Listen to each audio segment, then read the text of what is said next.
The parts of the eye work together to enable the integration of visual stimuli and provide a person with information about their environment. Structures in the eye are interdependent. When the function of a structure in the eye fails, vision is directly affected. In discussing the structures of the eye, we will start with the fact that the eyeball is not completely round.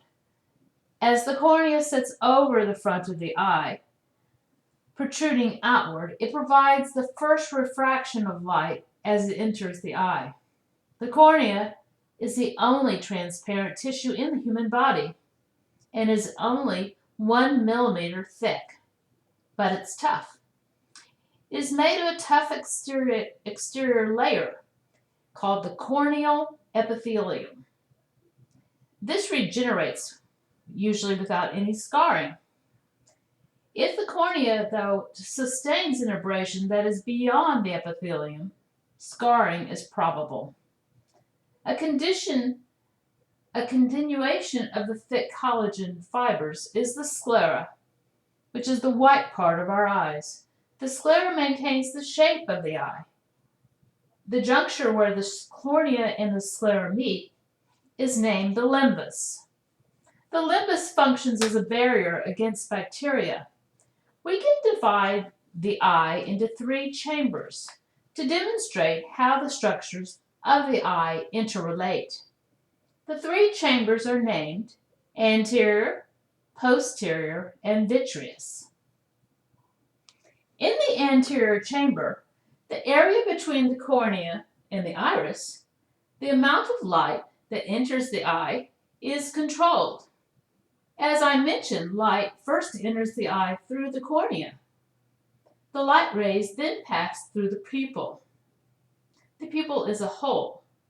The quantity of light needed to make the image visible is controlled by the diameter of the pupil. The diameter is controlled by the constriction of a smooth muscle around the pupil called the iris. This manipulation of light is needed in order to deliver the correct amount of light to the posterior chamber. In the posterior chamber, the light is adjusted as it goes through the lens. The lens is connected to the ciliary body by the suspensory ligament, and the zonial fibers attach the lens by this ligament, enabling the function of the ciliary body. The actions of the ciliary body cause the lens to change shape to promote focus. This is the process called accommodation.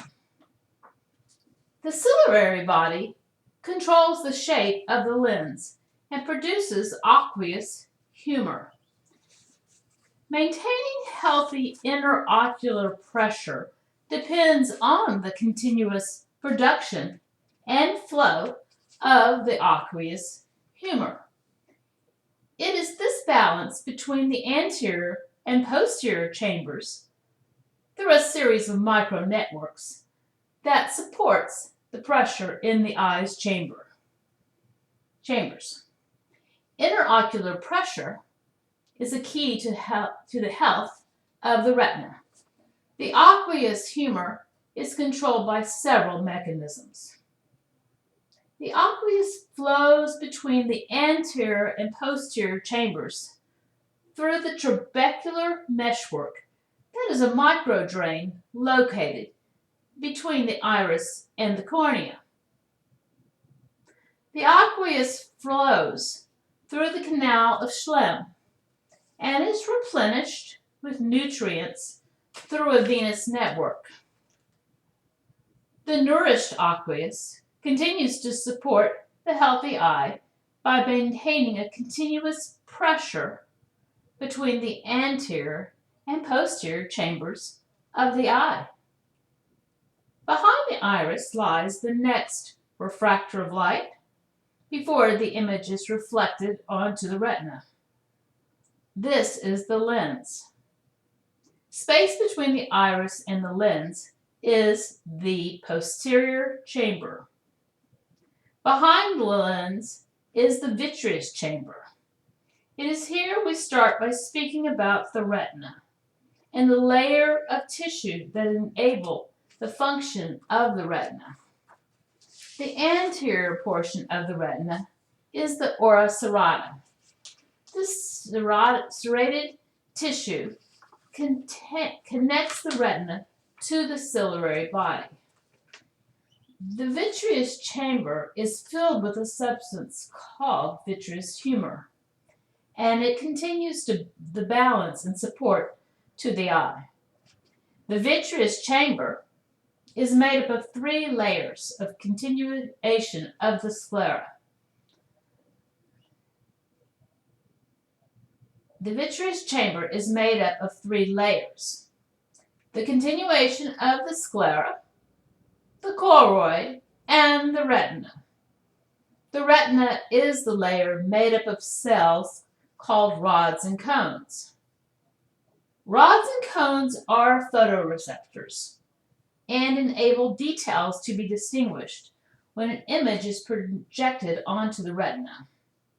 The rods specifically provide the ability to see at night in low light scenarios, when the cones provide a color detail.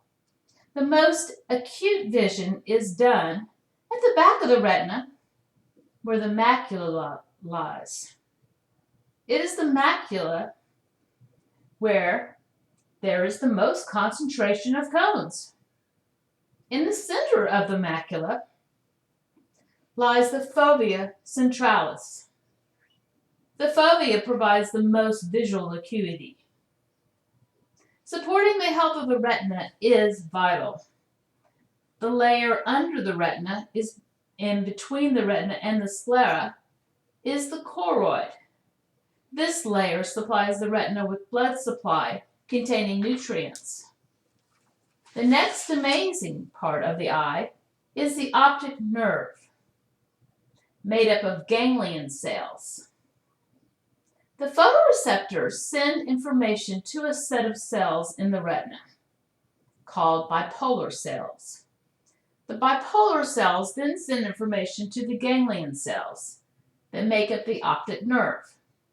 The nerve fibers in the optic nerve enter the brain, and some cross at the pituitary gland, and some nerve fibers travel along the temporal lobes. The information carried by these nerve fibers are carried and processed in the brain's occipital cortex. Located where the optic nerve connects to the retina is a small area called the optic disc. It is at this point where no images are projected, and this place is called the blind spot. Now, as you can imagine, each part of the eye is crucial in creating vision. To give you an example of how parts of the eye can be affected by disease, 3 conditions will be highlighted. The first, keratoconus. Keratoconus is a condition that affects the cornea. The cornea's collagen fibers become weak in this condition, causing the cornea to thin out and bulge. This is a condition that can cause the cornea to tear. It can cause scarring on the cornea and inhibit vision. The collagen fibers are supported by antioxidants. The lack of availability of antioxidants to the cornea can be a condition that is inherited or a product of the conditions both environmentally and nutritionally.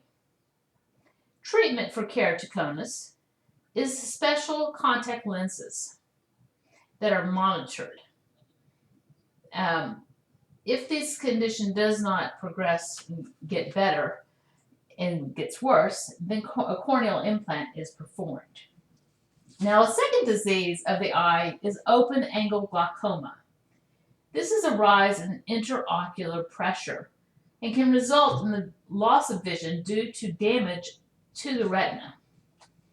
Open-angle glaucoma is caused by the aqueous being blocked from flowing through the canal of Schlemm and the trabecular meshwork.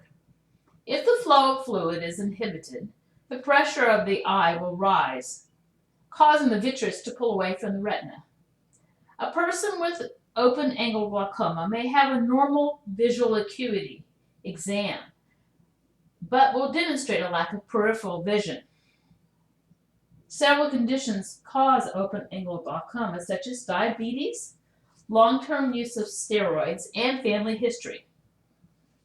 A third and final condition that affects a function of a part of the eye is macular degeneration, and this affects the macula.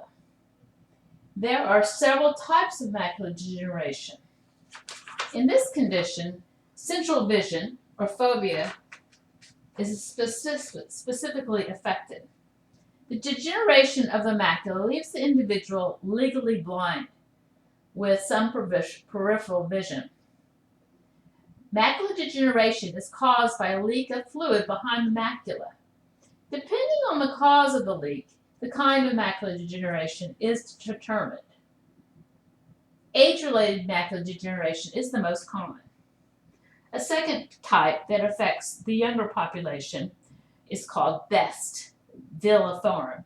It is a form of macular degeneration that a cyst becomes present on the macula and it erupts.